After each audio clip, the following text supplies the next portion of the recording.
Hello everyone, welcome to RM classes. आज हम start करने जा रहे हैं सॉल्यूशन चैप्टर के 12th क्वेश्चन ऑनवर्ड्स। और ये जो एक्सरसाइज का ये आपका लास्ट वीडियो है।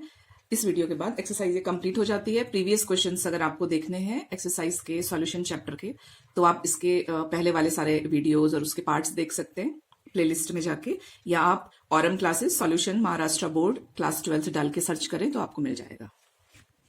तो चलिए स्टूडेंट स्टार्ट करते हैं। क्वेश्चन 12th है, an aqueous solution of a certain organic compound has a density of 1.063 gram per milliliter, an osmotic pressure of 12.16 atm at 25 degrees Celsius, and a freezing point of minus 1.03 degree Celsius. What is the molar mass of the compound?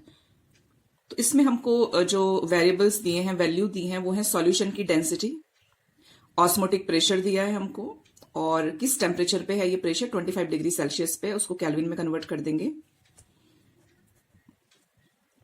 और solution का freezing point दिया है, इसलिए हमने यहाँ पे TF लिखा है। ठीक है, this is the freezing point of solution minus 1.03 degree Celsius.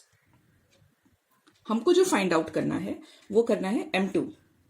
तो हमको जो फाइंड करना है वो molar mass of compound find out करना है, मींस हमको सॉल्यूट का मोलर मास फाइंड आउट करना है।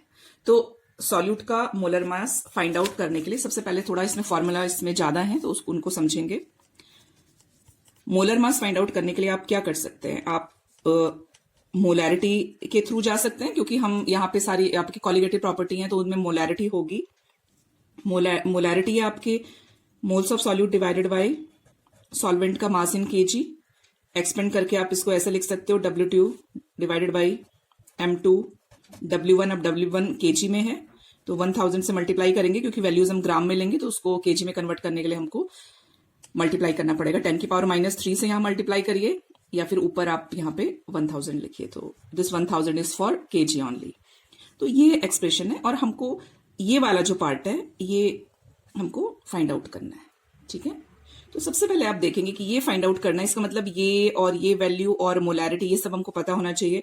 तो मोलैरिटी हम कैसे फाइंड करेंगे, we will find molarity with the help of elevation depression in freezing point formula. ये फॉर्मूला हमको मोलैरिटी दे देगा। मोलैरिटी कैसे पता चलेगी, जब हमको ये दोनों वैल्यूज मालूम हो। तो डेल्टा TF के लिए हम KF तो मालूम है हमको, ठीक है, KF का वैल्यू मालूम है 1.86 केल्विन केजी पर मोल होगा। और डेल्टा TF, अब डेल्टा TF के लिए हम क्या करेंगे, सॉल्वेंट का, प्योर सॉल्वेंट का फ्रीजिंग पॉइंट माइनस सॉल्यूशन का फ्रीजिंग पॉइंट। तो प्योर सॉल्वेंट, यहाँ पे सॉल्वेंट वाटर है तो वाटर का 0 डिग्री सेल्सियस लेंगे, माइनस फ्रीजिंग पॉइंट दिया हुआ है आपको डेल्टा TF सॉल्यूशन का, यहाँ पे वैल्यू दी है, आई गेस वो 1.03 डिग्री सेल्सियस है। इसके थ्रू हमारा ये भी निकल जाएगा, ये निकल जाएगा। तो ये वाली वैल्यू हो गई क्लियर। अभी क्या बची है, अभी ये दो नहीं हमको मालूम, तो W2 और W1 कैसे फाइंड आउट करना है। तो सबसे पहले हम देखते हैं कि W1 कैसे फाइंड आउट करेंगे। W1 करेंगे हम कंपैरिजन करके, W1 मैं यहां पे लिखती हूं, W1 इज सॉल्वेंट का मास। तो W1 हम फाइंड आउट कर सकते हैं मोलैरिटी और मोलैलिटी से। अब हम यहाँ पे ये क्यों ले रहे हैं मोलैरिटी, क्योंकि हमको हिंट दिया हुआ है, ऑस्मोटिक प्रेशर दिया हुआ है। ऑस्मोटिक प्रेशर दिया हुआ है मीन्स हम कैपिटल M यहां से फाइंड आउट कर सकते हैं, pi is equal to MRT। ठीक है, तो M is equal to pi divided by RT। तो यहां से हम M फाइंड आउट कर सकते हैं। तो M हमने फाइंड आउट किया, तो M का वैल्यू मिल जाएगा। मोलैरिटी जो हमारा वैल्यू है मोलैरिटी का, वो यहां से मिल जाएगा कैलकुलेट करके। ये दोनों वैल्यूज मिलेंगी तो हमको ये केजी इन लीटर मिल जाएगा। कैसे मिलेगा, क्योंकि मोलैरिटी होता है मोल पर लीटर और मोलैलिटी होता है मोल पर केजी ऑफ सॉल्वेंट। ये कैंसिल हो जाएगा, तो जो हमको एक्सप्रेशन मिलेगा वो मिलेगा केजी पर लीटर। इसको आप ग्राम पर लीटर में कन्वर्ट कर देंगे, W1 मिल जाएगा। तो ये W1 भी हमको मिल गया। अब हम W2 की बात करते हैं कि W2 कैसे फाइंड आउट करना है। W2 इज सॉल्यूट का मास। तो सॉल्यूट का मास कैसे फाइंड आउट करते हैं, सॉल्यूशन का मास कितना है माइनस W1, सॉल्वेंट कितना है। तो सॉल्वेंट तो पता चल गया हमको इधर से कि सॉल्वेंट कितना है, यहाँ पे सॉल्वेंट का वैल्यू आ जाएगी, माइनस सॉल्यूशन का जो मास है हमारा। तो सॉल्यूशन का मास के लिए हम डेंसिटी की हेल्प लेंगे। देखो यहाँ पे डेंसिटी ऑफ सॉल्यूशन दिया हुआ है, तो डेंसिटी ऑफ सॉल्यूशन है यहाँ पे ये वाला वैल्यू 1.063 ग्राम इन मिलीलीटर, तो इसको आप लीटर में कन्वर्ट करेंगे क्योंकि हम यहाँ पे लीटर में ले रहे हैं, तो लीटर में कन्वर्ट करेंगे तो ये वाला जो वैल्यू है ये सॉल्यूशन के लिए है, ठीक है। तो 1063 जो ग्राम है वो आ जाएगा 1 लीटर में, तो यहाँ पे इसकी वैल्यू आ जाएगी, यहाँ पे W2। तो हमको क्या मिल गया, यहाँ पे कितने वेरिएबल्स मिले हैं, W2 भी मिल गया, W1 भी मिल गया, मोलैरिटी के लिए ये भी मिल गया, और हम अब M2 फाइंड आउट कर सकते हैं, ठीक है। तो इतने इसमें फॉर्मूला यूज होंगे, इतने सारे, जरूरी नहीं होता है कि सब इतने यूज हों, लेकिन क्योंकि इस क्वेश्चन में हिंट दिया हुआ है, जैसे हमको इसके थ्रू दिया हुआ, देखो यहाँ पे डेंसिटी दी है, ऑस्मोटिक प्रेशर दिया हुआ है, तो हमको ये चेक करना होता है कि हम कैसे रिलेट कर पाते हैं, कैसे बाकी सब रिलेट हो रहा है, तो ये इंपॉर्टेंट है इसमें। तो चलिए स्टार्ट करते हैं कि हमने कैसे किया था। तो ये सब वैल्यूज दी हैं जो अभी हमने डिस्कस किया, ये सब वैल्यू हमको गिवन है। यहाँ पे डेंसिटी हमने ग्राम पर लीटर में कन्वर्ट कर दिया है यहाँ पे, तो ये हम यूज करेंगे इसको। अब हम फॉर्मूला देखते हैं स्टार्टिंग से, ठीक है। Delta TF is equal to KFM। Delta TF find out करने के लिए हमको प्योर सॉल्वेंट का फ्रीजिंग पॉइंट माइनस जो सॉल्यूशन का फ्रीजिंग पॉइंट है, तो ये वैल्यूज गिवन है, ये कैलकुलेट करके एक वैल्यू, तो ये आ गई डेल्टा TF। डेल्टा TF हमने ये वाले फॉर्मूले में पुट करना है, यहाँ पे this value is known and KF की वैल्यू हमको मालूम होती है, दिस इज 1.86 रहेगा यहाँ पे। तो ये वैल्यू, ये जो वैल्यू कैलकुलेट करके हमको यहाँ पे मोलैरिटी मिल जाएगी। नाउ मोलैरिटी फाइंड आउट करना है, तो molarity we will find with the help of osmotic pressure formula. यहाँ पे ऑस्मोटिक प्रेशर गिवन है, R की वैल्यू ये कांस्टेंट है, this is also known value, और टेम्परेचर दिया हुआ है 25 डिग्री, तो उससे हमने इसको चेंज किया, तो जो मिलेगा वैल्यू वो ये मिल जाएगी। तो मोलैरिटी भी मिल गई with the help of this formula. अब W1 की बात करेंगे, तो W1 मैंने बताया आपको कि मोलैरिटी डिवाइडेड बाई मोलैलिटी से kg पर लीटर मिल जाएगा, तो ये हमको W1 भी मिल गया। नेक्स्ट क्या है, W2। तो W2 के लिए देखते हैं, W2 सॉल्यूट का कैसे फाइंड करते हैं, मास, सॉल्यूट का मास फाइंड करते हैं, सॉल्यूशन माइनस सॉल्वेंट। तो सॉल्यूशन का हमने D की हेल्प से किया यहाँ पे, क्योंकि इतना gram of solution in 1 litre of आपका जो आपका सॉल्वेंट है उसमें। तो यहाँ पे हमको इसकी वैल्यू पता चल गई मास सॉल्यूशन का, तो उससे माइनस किया, हमको यहाँ पे W2 भी पता चल गया, ठीक है, 166 ग्राम। अब इसके बाद आप मोलैरिटी का जो आपका एक्सप्रेशन है उसमें वैल्यूज पुट करके you can find out M2। तो ये वैल्यूज पुट की हमने, ये वैल्यूज पुट की हमने यहाँ पे, ये इसका कैलकुलेशन आगे इधर है, तो इन दोनों को मल्टीप्लाई किया, ये मिला हमको, फिर हमने M2 को हम लेफ्ट साइड लाते हैं, मोलैरिटी हम इधर लाते हैं, मोलैरिटी हमने जो फाइंड किया था दिस वैल्यू वाज 0.554, तो ये एक्सप्रेशन मिलेगा, इसको अगर आप कैलकुलेट करेंगे, ठीक है, कैलकुलेट करने के बाद हमको ये मिलेगा। तो जो सॉल्यूट का मोलर मास है, जो सॉल्यूट का मोलर मास है वो इतना निकलेगा।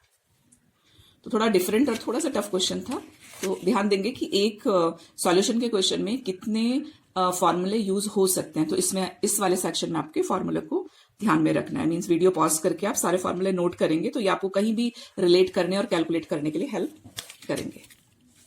तो चलिए 13 क्वेश्चन स्टार्ट करते हैं। 13 question is a mixture of benzene and टॉलिन contains 30% of mass of toluene. At 30 degrees Celsius, vapor pressure of pure toluene is 36.7 mm at mercury, and that of pure benzene is 118.2 mm at mercury. Assuming that the two liquids form ideal solution, calculate the total pressure and partial pressure of each constituent of the solution at 30 degree Celsius. Okay, तो पहले देखते हैं values क्या इसमें दिया हुआ है। Question में दिया आपको मिक्सचर है बेंजीन और टॉलिन का 30% बाई मास ऑफ टॉलिन, तो यहाँ पे 30 जो पोर्शन है वो आपका टॉलिन का होगा, और 30 में से जो 70 है वो बेंजीन का होगा। तो ये तो इसके पार्ट्स हैं, एंड ये हेल्प करेगा जब हम मोल्स फाइंड आउट करेंगे, तो वहां पे ये 30 टॉलिन के लिए है, यहाँ पे लिख देती मैं 30 टॉलिन के लिए, 70 बेंजीन के लिए। प्योर टॉलिन का जो वेपर प्रेशर है वो दिया हुआ है इतना, एंड प्योर बेंजीन का भी वेपर प्रेशर दिया हुआ है इतना। हमको पार्शियल प्रेशर फाइंड आउट करना है और टोटल प्रेशर फाइंड आउट करना है। तो सिंपल क्वेश्चन है ये। पार्शियल प्रेशर का formula, this is the formula, partial pressure of component is equal to product of component when component is in pure state, तब उसका partial pressure into mole fraction, कितना mole fraction है solution में उस component का। तो ये हमको फाइंड करना, तो 1 by 1 करेंगे। पहले हम P1 फाइंड आउट करते हैं। तो P1 इज फॉर टॉलिन के लिए है, P1 टॉलिन के लिए और P2 बेंजीन के लिए। ठीक है, टॉलिन के लिए हमने यहाँ पे स्मॉल टी इसकी सबस्क्रिप्ट में लिखा है, तो टी से आप टोटल वाला टी कंफ्यूज नहीं होंगे। टोटल वाले टी के लिए हम ओनली पी लिख रहे हैं यहाँ पे। This is for टॉलिन। तो टॉलिन के लिए हमको प्योर वाला जो वेपर प्रेशर इज गिवन, हमको इसका मोल फ्रैक्शन निकालना है। तो मोल फ्रैक्शन ऑफ टॉलिन क्या होगा, moles of टॉलिन divided by moles of टॉलिन plus moles of benzene. तो पहले हम सेपरेटली दोनों के मोल्स निकाल लेते हैं, तो हेल्प होगी कैलकुलेशन के लिए। तो मोल का फॉर्मूला मालूम है आपको कि सॉल्यूट का कितना मास है, ठीक है, कितना मास है और इसका मोलर मास कितना है, तो ये इससे निकाल लेंगे। तो मास यहाँ पे 30% के अकॉर्डिंग 30 ग्राम जो है आपका टॉलिन है बाई मास, और डिवाइडेड बाई इसका मॉलिक्यूलर मास। तो मॉलिक्यूलर मास हमने यहाँ पे कैलकुलेट कर लिया है, ये मॉलिक्यूलर मास निकल गया। तो कैलकुलेट करके जो मोल्स निकले हैं टॉलिन के वो इतने हैं। अब बेंजीन के मोल्स देखेंगे, बेंजीन का ग्राम इतना है और बेंजीन का मॉलिक्यूलर मास इतना है, तो बेंजीन के मोल्स इतने हैं। तो दोनों के हमको मोल्स मिल गए, एंटी और बेंजीन दोनों के। यहाँ पे आप सेपरेट कर सकते हैं कैलकुलेशन ऐसे। तो यहाँ पे इसके मोल्स मिले। अब हम यहाँ पे कैलकुलेट करेंगे। तो सबसे पहले हम कैलकुलेट कर रहे हैं टॉलिन के लिए मोल फ्रैक्शन। तो टॉलिन इतने मोल्स में कितना टॉलिन है, इतना टॉलिन है। ये यहाँ पे इसका वैल्यू पुट किया, कैलकुलेट किया, XT है इतना। ठीक है, तो ये वैल्यू हमने यहाँ पे रखी और कैलकुलेट कर दिया। तो टॉलिन का जो पार्शियल प्रेशर निकला वो इतना निकलेगा। ठीक है, अब ऐसे ही हम बेंजीन का कैलकुलेट करेंगे। तो बेंजीन का मोल फ्रैक्शन हम यहाँ से कैलकुलेट कर रहे हैं। वैल्यूज हमको मालूम है, बेंजीन का मोल्स, टॉलिन का मोल प्लस बेंजीन का मोल, कैलकुलेट करके जो वैल्यू निकली, जो XB के लिए वैल्यू निकली है वो है इतनी 0.733। तो यहाँ पे हमने वैल्यू पुट की। अब आप देख रहे हो यहाँ पे जो बेंजीन का पार्शियल प्रेशर निकला है वो है इतना। ठीक है, दोनों के पार्शियल प्रेशर निकल गए। टोटल कितना होगा, टॉलिन का पार्शियल प्रेशर प्लस बेंजीन का पार्शियल प्रेशर हमने ऐड किया, ये हमको वैल्यू मिली है 996.48 mm एट मरकरी। ठीक है, तो ये वैल्यूज है। तो यहाँ पे partial pressure of टॉलिन, partial pressure of benzene, total pressure of benzene and टॉलिन। तो ये यहाँ पे कंप्लीट होता है। 14th क्वेश्चन देखते हैं। 14th question is at 25 degrees Celsius, 0.1 molar solution of acetic acid is 1.35% dissociated in an aqueous solution. Calculate freezing point and osmotic pressure of the solution assuming molality and molarity to be identical.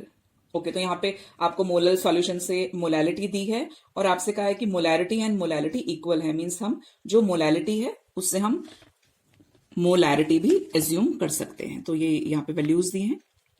This is the value of KF। जो हमको find out करना है वो solution का freezing point find out करना है हमको। ठीक है, तो जो फार्मूला हमको यूज हम करने वाले हैं वो एक्चुअल में ये दो फार्मूला यूज करेंगे यहाँ पे। ठीक है, एक ये वाला है और एक ये वाला। तो TF हमको फाइंड आउट करना है। तो TF इससे फाइंड आउट कर सकते हैं।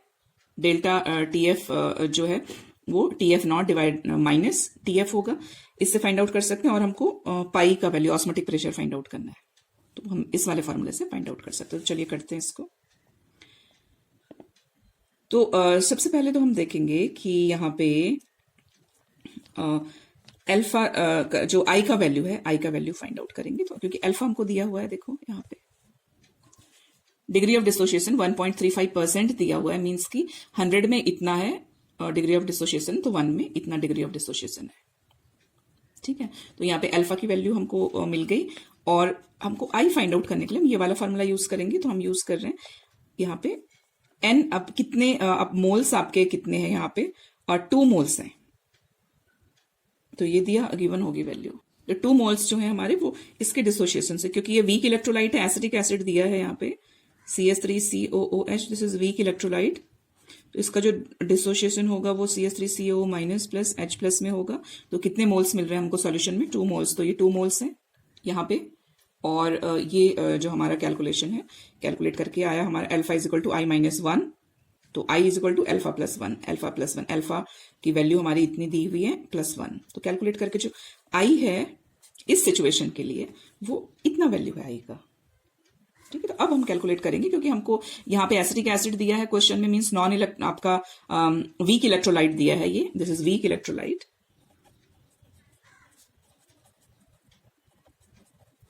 ठीक है, तो ये इलेक्ट्रोलाइट है, वीक है, इसके अकॉर्डिंग जो आई का वैल्यू होगा इतना निकलेगा। तो जो भी हम कॉलिगेटिव प्रॉपर्टी हम कैलकुलेट करते हैं उसमें हम फिर आई मल्टीप्लाई कर देते हैं, वांट ऑफ फैक्टर।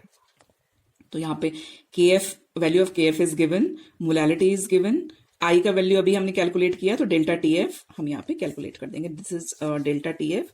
अब यहाँ पे जो वैल्यू है ये तो हमको फाइंड करना है, ये वाली वैल्यू,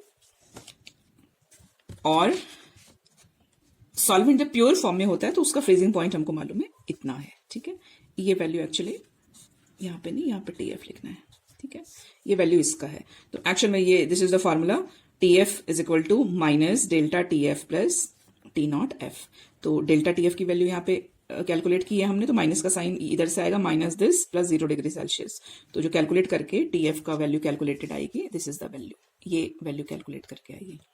ठीक है, तो टी एफ फाइंड आउट किया हमने। अब आई का वैल्यू भी नॉर्मली बेस्ट कैलकुलेट करना है आपको, ये आई का वैल्यू रखा आपने। अब क्वेश्चन में आपको कहा है कि molality and molality is same, तो यहाँ पे मोलालिटी हम यूज करते हैं, तो 0.1 हमने मोलालिटी का ही वैल्यू रखा है इधर। तो यहाँ पे लिखा भी है इधर कि इस स्टेटमेंट में आप लिख लेंगे कि this is equal to this is equal to this.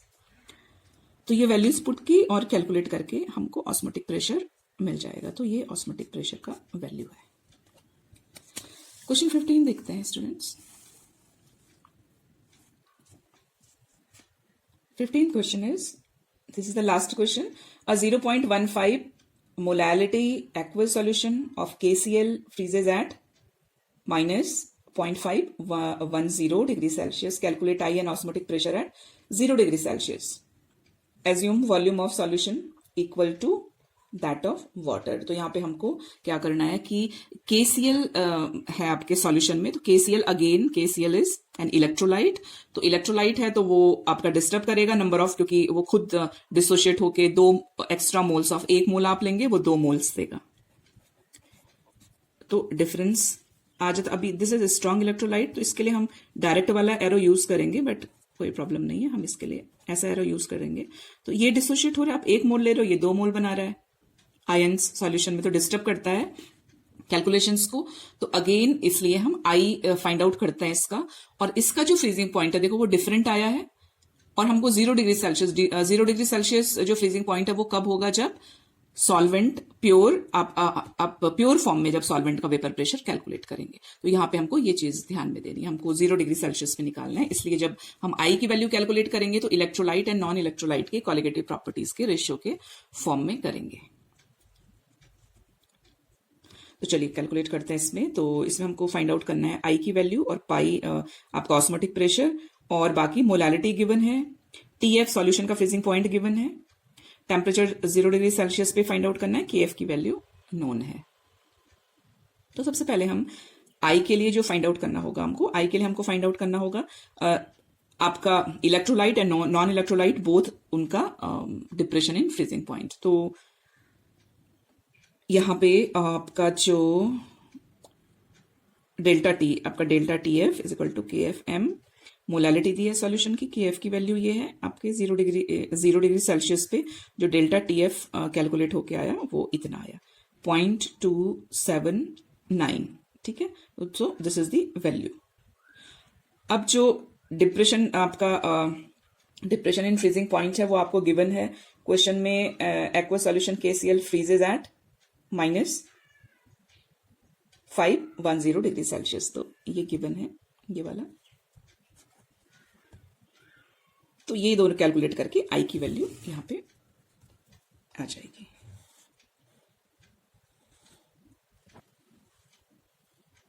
यहां पे आई की वैल्यू हमने फाइंड आउट की।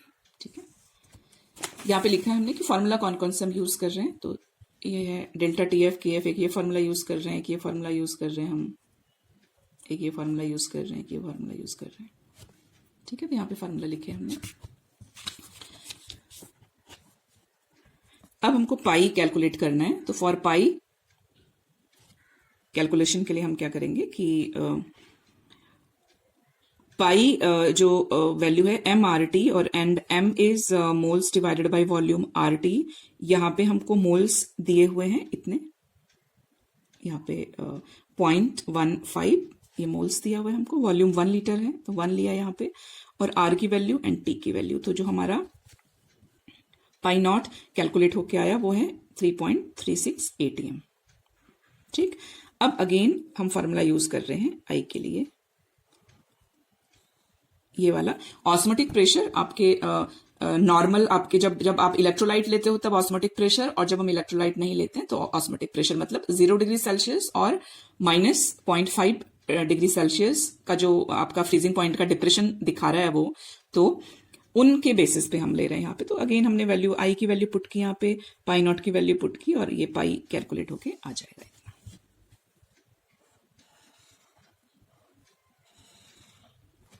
ठीक है, तो स्टूडेंट ये एक्सरसाइज यहाँ पे कंप्लीट होती है। आई होप ये आपको हेल्पफुल होगी। अगर हेल्पफुल है तो प्लीज अपने फ्रेंड्स के साथ भी शेयर करिए, और अगर आप चैनल पे नए हैं तो प्लीज चैनल को सब्सक्राइब करिए। Thank you.